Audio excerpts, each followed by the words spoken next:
Choco naging kulelat simula nang mawala si Cici Rondina.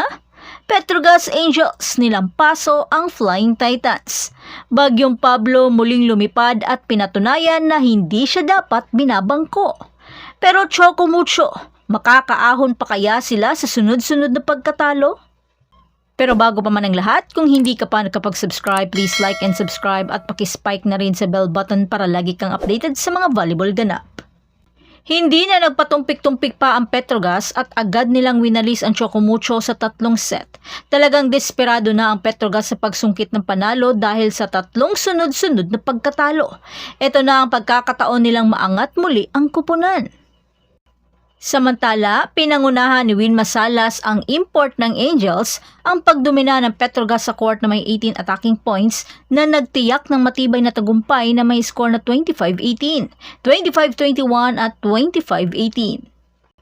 Hindi lamang si Salas ang kumislap sa kanyang malupit na performance dahil nagmistulang import rin si Brock Van Sickle at nagpakita ng mga pambihirang lakas at klase-klaseng atake para sa Petrogas at nag-ambag ng 17 points habang si Myla Pablo ay nagpakitang gilas sa kanyang 11 points at determinado si Pablo na makabawi sa kanyang pagkabangko. Sa kabilang banda, kahit sa pagsisikap ng Choco kasama ang natatanging performance nila Dindin Santiago Manabat na may 13 points, si Isa Molde na may 6 na attacking points at si Royce Tubino na may 5 puntos, hindi nila naabot ang intensity ng Petrogas sa court. Nakakalungkot na bumaba talaga ang kanilang performance sa conference na ito. Malaki ang problema nila sa first ball lalo na sa service department. Talagang wala sila sa kanilang peak form ngayon. Habang ang Petrogas ay mas pinalakas ang kanilang net defense at floor defense kaya putong-puto ang Flying Titans. Bagamat pinilit man nilang makaahon kaso talagang determinado si Pablo na magpakitang gilas. Habang nagmistulang may 2 import na lumalaban sa Petrogas kaya nagiubanan ng Petrogas ang kumpiyansang meron ang Choco.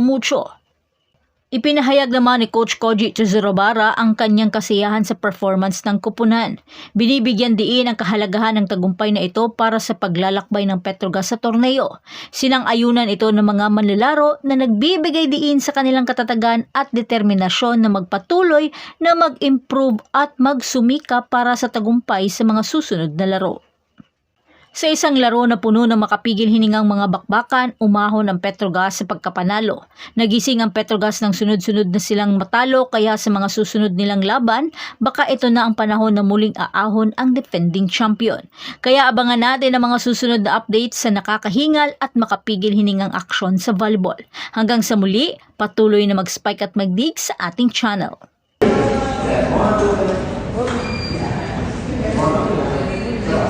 Lahat yan. Seriously,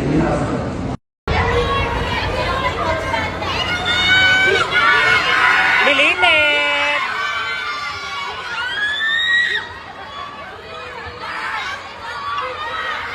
Go! Can I go? Yeah.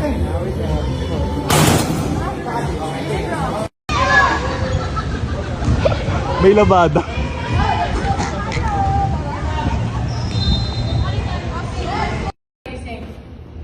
No, that's not true. Oh, Yan.